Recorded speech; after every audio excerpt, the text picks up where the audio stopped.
ক্যামেরায় বল, আর কোনোদিনও করবো না। বল খেতে খাবো, কোনোদিনও বল চুরি করে খাবো। হ্যাঁ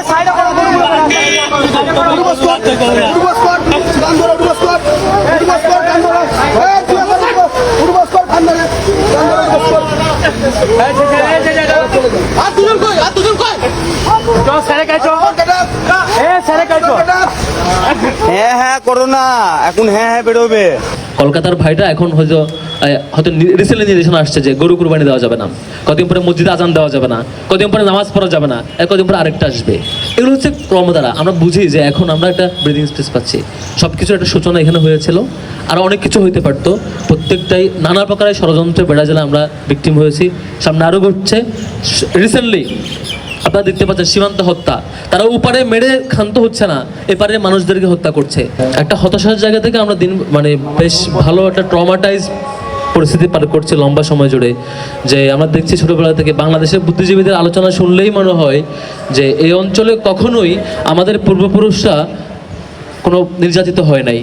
মনে হয় যে কখনোই বোধহয় আমাদের শিক্ষা প্রতিষ্ঠানগুলো বেদখল হয় নাই, কখনোই আমাদের শিক্ষা প্রতিষ্ঠান দখল নিয়ে গিয়ে রাষ্ট্রায়ত্ত করে সব কিছু ধ্বংস করে দেয় নাই।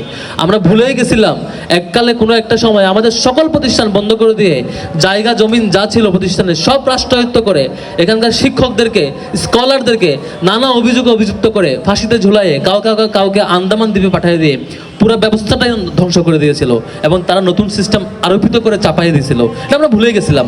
আমরা রীতিমতো ভুলে গেছিলাম যে এই অঞ্চলে একটা সময় আজকে যিনি সুপ্রিম কোর্টের বিচারক তিনি পরের দিন নিরক্ষরে পরিণত হয়েছেন। আজকে যিনি টোটাল রাষ্ট্রের সিস্টেমটা পরিচালনা করছেন পরের দিন তিনি মানে এই জায়গার কিছুই নাই, রাষ্ট্রে পুরো ল্যাঙ্গুয়েজটা চেঞ্জ করে দিয়েছেন। এখানকার সকল কন্টেন্ট, এখানকার রিসোর্স ম্যাটেরিয়ালস, এখানকার লজিস্টিক্স, এখানকার বিজ্ঞান, এখানকার সাহিত্য, এখানকার শিক্ষা ব্যবস্থা, এখানকার বিচার ব্যবস্থা সব কিছুই একদিনে ওভারনাইট নাই করে দিয়েছেন ইংরেজরা। আমরা ভুলে গেছিলাম। ঠিক তার কিছুদিন আগে এই অঞ্চলের আমরা এমনভাবে ছিলাম, আমাদের অঞ্চলটা সারা পৃথিবীর জন্য রোল মডেল ছিল।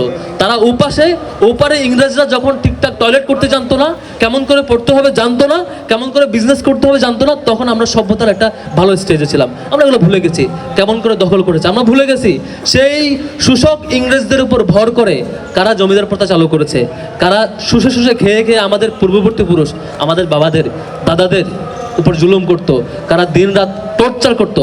আমরা ভুলে গেছি। আমরা আজকে তাদেরকে আদর্শ মানি, যারা এখান থেকে লুটপাট করে তাদের সাম্রাজ্য করেছে, যারা এখান থেকে লুটপাট করে তাদের সাম্রাজ্য, আজকে তাদের ব্যাংক সিস্টেম, তাদের পুরো রাষ্ট্র সিস্টেম, তাদের সম্পদ, তাদের বিজনেস সবকিছু এখান থেকে আরও আশপাশ রাষ্ট্র থেকে লুটপাট করেছে। আমরা এগুলো ভুলে গেছি।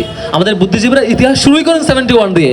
মনে হয় হঠাৎ করে 71-এ কোনো একজন ব্যক্তি আহ্বান করলেন আর আকাশ থেকে ঝরঝর করে মানুষেরা নেমে পড়লো, তারা যুদ্ধ করলো। এখানে মাটিও ছিল না, মানুষও ছিল না, কোনো ইতিহাসে ছিল না। সম্ভবত ওই দিনেই জন্মেছেন, ওই দিনেই যুদ্ধ হয়েছে, এমন করে ইতিহাস শুরু করেছেন। আমরা ভুলে গেছিলাম 47 আমাদেরকে বারবার মনে করায় দেয় তুমি যে মজলুম ছিলা, তোমাদেরকে মুক্তি দেওয়ার জন্য একটা ধাপ ছিল।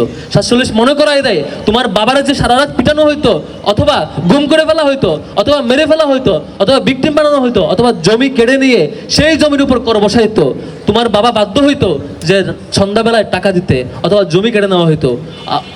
অথবা আমরা এটাও ভুলে গেছি আমার 10 পুরুষ আগে 20 পুরুষ আগে যিনি এখানকার স্কলার ছিলেন, এখানকার বিচারক ছিলেন, এখানকার বিজ্ঞানী ছিলেন, পরে এসে আমি আমার ভাষাটাও ভুলে গেছি, আমার পূর্ববর্তী প্রজন্মের ইতিহাসটাও ভুলে গেছি।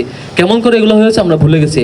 আমাদের বুদ্ধিজীবীদের প্রতি ঘৃণা, লজ্জা, তাদের প্রতি ধিক্কার, যারা দীর্ঘদিন ধরে আমাদেরকে সেই একটা গুরুত্বপূর্ণ ইভেন্টকে অন্যভাবে ভুলে দেওয়ার চেষ্টা করেছেন।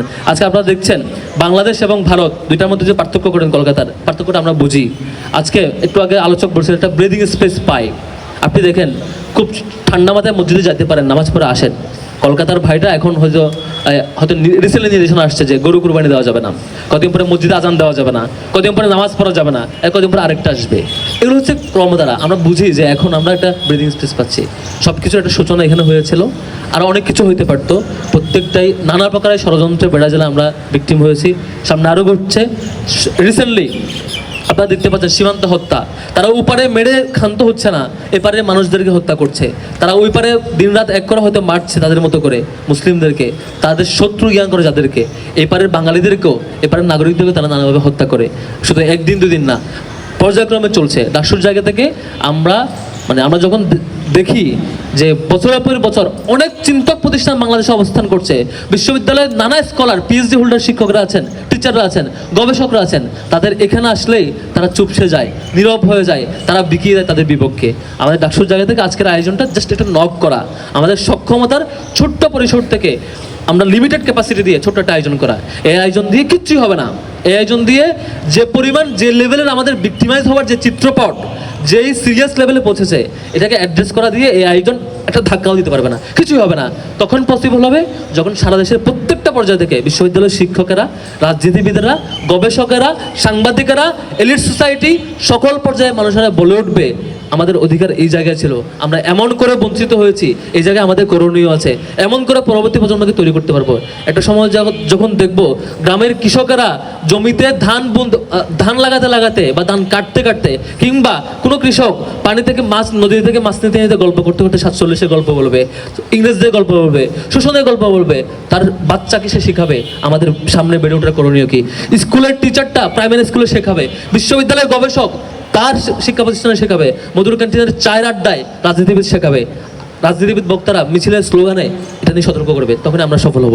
ডাকসুরের ছোট্ট আয়োজন দিয়ে কিছুই হবে না। সেদিন আমরা সফল হব যেদিন সকল ক্যাটাগরির নাগরিকেরা যার যার সক্ষমতার জায়গা থেকে তাদের আড্ডায় আমাদের নির্যাতনের ইতিহাসটা, মজলুম হবার ইতিহাসটা, আমাদের পূর্বপুরুষরা বছরের পর বছর ধরে অশিক্ষিত কিংবা নিরক্ষর হওয়ার প্রবণতার দিকে যেমন করে এগিয়ে গিয়েছে, কিংবা সব কিছু হারাতে বাধ্য হয়েছে, ভূমি হারিয়েছে, তাদের যে জৌলসপূর্ণ ইতিহাস ছিল সব কিছু হারায় কর্নার্ড একটা জাতিতে পরিণত হয়েছে।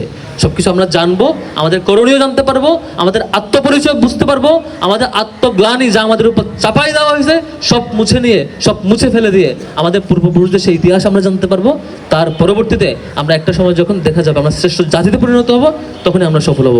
সেই স্বপ্নের আশায় আছি, সেই একটা সময়ের অপেক্ষায় আছি। হয়তো আমরা বুড়ো হয়ে যাব, দেখবো আমাদের পরবর্তী প্রজন্ম হয়তো বা কেউ এসে, অথবা আরও পরে একটা শ্রেষ্ঠতম জাতি হচ্ছে আশপাশে যারা আমাদেরকে ঘরকুঁদু করে রাখতে চেয়েছিল, যারা আমাদেরকে বন্দি করে রাখতে চেয়েছিল, তারা এক সময় আমাদের কাছে ক্ষমা চাইতে বাধ্য হচ্ছে। তখনই আমরা সফল হব। শেষ করছি। সবাইকে ধন্যবাদ। আসসালামু আলাইকুম।